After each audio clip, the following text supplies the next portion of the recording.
So guys, நம்ம காரைக்குடியில எக்ல லாப்பா சாப்பிட்டிருப்பீங்க, சிக்கன்ல லாப்பா சாப்பிட்டிருப்பீங்க, அட ஏங்க மட்டன்ல கூட லாப்பா சாப்பிட்டிருப்பீங்க. ஆனா நம்ம கண்ணு முன்னாடியே பொரிச்சி எடுத்த பிரான் லாப்பா சாப்பிட்டிருக்கீங்களா?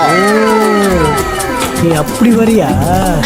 ஆமாங்க, அப்படி இன்னைக்கு நம்ம விசிட் பண்ண பிளேஸ் தான் இந்த சக்தி விநாயகா மீன் கடை டிஃபன் சென்டர். சோ இந்த கடையோட ஆம்பியன்ஸ்லாம் பாத்தீங்கன்னா ஓபன் பிளேஸ்ல பக்கா தாபா ஸ்டைல்ல சூப்பர்வா இருக்கும். சோ நாங்க அவங்கள்ட்ட இவங்களோட சிக்னேச்சர் ஃபுட்டான பிரான் லாப்பா அண்ட் சிக்கன் கொத்து பரோட்டா, சுட சுட போட்டு தர பன் பரோட்டாலாம் ஆர்டர் பண்ணிருந்தோம். சோ இதை தவிர்த்து நம்ம கண்ணு முன்னாடியே புரிச்சு கொடுக்கிற ஃப்ரெஷ்ஷான மீன்லாம் சாப்பிடுறதுக்கு தரமா இருக்கும். ஃபைனலா இதெல்லாம் அடிச்சு நாக் அவுட் பண்ணிட்டு அவங்க கொடுக்கிற இடியாப்பம் அண்ட் குடல் குழம்புலாம் சாப்பிடுறதுக்கு வேற லெவலா இருக்கும். நீங்க இந்த ஒரு ஸ்பாட்ல என்ன ஆர்டர் பண்ணாலுமே உங்களுக்கு காம்ப்ளிமெண்டரியா சிக்கன் குழம்பு, மீன் குழம்பு, ரெண்டு கிரேவினே இப்படி 3 விதமான கிரேவியை காம்ப்ளிமெண்டரியாவே கொடுத்துருவாங்க. நீங்க காரைக்குடியில இருந்தீங்கன்னா இப்படி டிஃபரெண்டா பிரான்ல லாப்பா நம்ம கண்ணு முன்னாடியே புடிச்சு கொடுக்கிற மீனை எல்லாம் சாப்பிடணும்னு ஆசைப்பட்டீங்கன்னா கண்டிப்பா இந்த ஒரு ஸ்பாட்டை விசிட் பண்ணி பாருங்க. சோ இவங்களோட